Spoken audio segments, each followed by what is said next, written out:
The wind carried the scent of wild roses across the courtyard of 𝒊𝒏𝒅, an old kingdom where the sun spoke only in whispers and the night wept in silence. Lysandra walks alone through the garden. She stops by a fountain. Here, in a hidden garden where marble angels leaned into the ivy, a young woman named Lysandra often walked alone. She was the kind who listened to silence more than voices, who kept letters she never sent and dreams she never shared.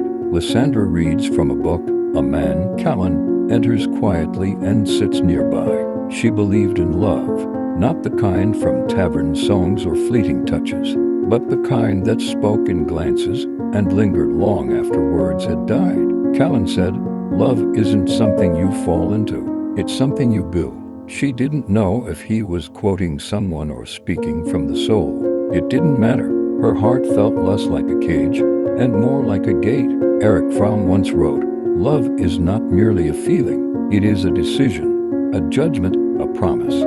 This was not the story of possession, but of presence.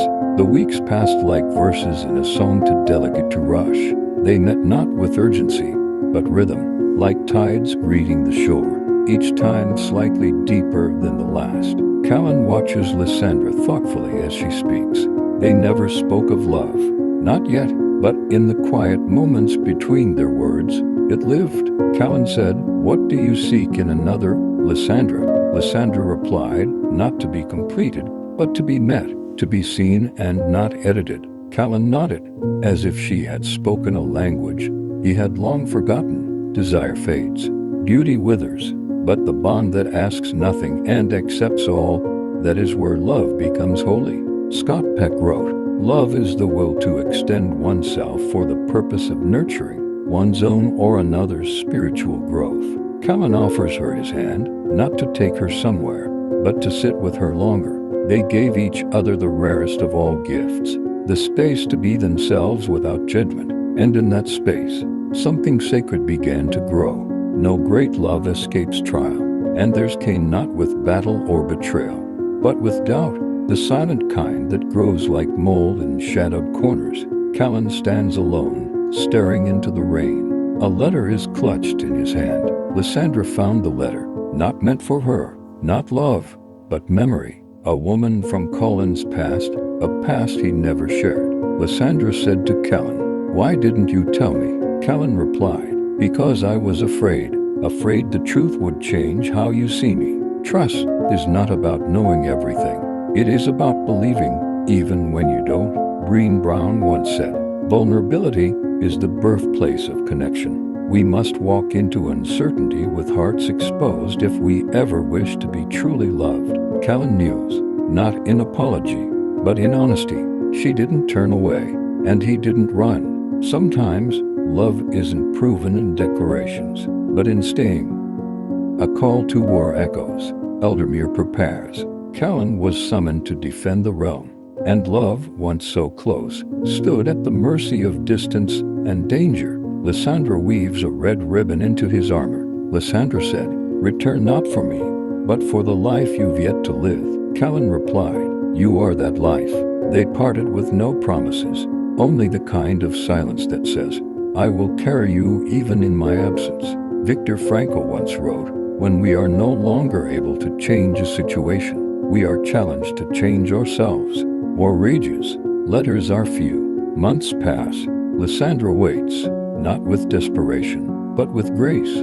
Love, she learned, isn't always loud. Sometimes it is quiet endurance, a prayer said without words. Soldiers return, Callen among them, changed. The man who returned was not the one who left. His hands were steady, but his eyes carried storms. Callen walks through 𝒊𝒏𝒅, unsure if Lysandra still waits. He thought love would fade in his absence, but he hadn't understood yet. Real love doesn't wait, it endures. Lysandra appears, no tears, just eyes that have seen and still see. Lysandra said, "You're not who you were, and I love you still." Bell Hooks once wrote, "Love is an action, never simply a feeling." They did not run to each other, they walked, because love at its purest is not rushed, it is steady. Years had passed, seasons turned, but the garden remembered. Lysandra and Callen, older now, sit in silence, hands intertwined. Love is not the song of youth.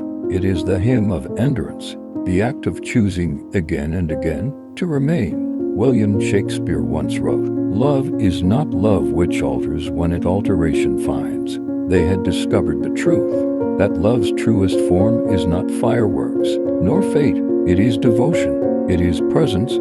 It is the act of love. Love in its purest form is not always loud. It doesn't always come with grand gestures or poetic declarations. Sometimes it is found in the quietest acts, in the patience to stay, in the silence shared between two souls, or in the sacrifice made without the need for recognition. Like Erich, we often realize love not in its presence, but in its absence. When the echo of someone's heart lingers longer than their footsteps, many people search for love as if it's a reward, something owed to them after years of suffering or waiting. But true love, as Shakespeare hinted through his tales, is not possession. It is presence. It is not to hold, but to understand. And most of all, it is not just to be felt, but to be given, even when it is not returned. We must learn to love not because it guarantees happiness, but because it expands us. It sharpens the soul. It makes our hearts brave. And even when love doesn't last, it teaches us something everlasting, the courage to feel deeply. Let us not measure love by the outcome, but by the depth of feeling it stirred within us. And if your heart breaks in the name of love, remember this: it broke because it held something real, and not everyone gets to say that. So love, not carelessly, not with expectation, but with honor. Let your love be the kind that echoes through time, not for what it received, but for how selflessly it gave. Have you ever looked back at someone and realized you didn't truly see them when they were right in front of you? It's a truth many of us only understand too late, that love is often not wrapped in thunderous passion or overwhelming drama. It comes softly, quietly, and we miss it because we're too busy chasing a version of love that shouts, not one that listens. So, ask yourself this: have you overlooked a love that was calm? A love that waited for you, forgave you, stayed present even when you didn't notice? In life, we sometimes choose what dazzles instead of what nurtures. We run towards sparks and forget that a flame that burns steadily is what warms us through the darkest nights. Don't let your story become a lesson for someone else. Open your eyes now. Sit still with the people who care for you. Listen beyond words. Love that waits without begging, that gives without conditions, that remains even in your absence. That kind of love is rare.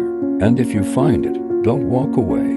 And so, dear listener, if this story left a whisper in your heart, let it echo. For love is not always a declaration. Sometimes it's a quiet gaze across a room, a hand that never let go, even when unheld. We often seek love in loud places, chasing stars, forgetting that sometimes love is the soft earth beneath our feet, constant, grounding, and unseen. Perhaps the greatest love stories aren't those that end in fireworks, but those that bloom in silence.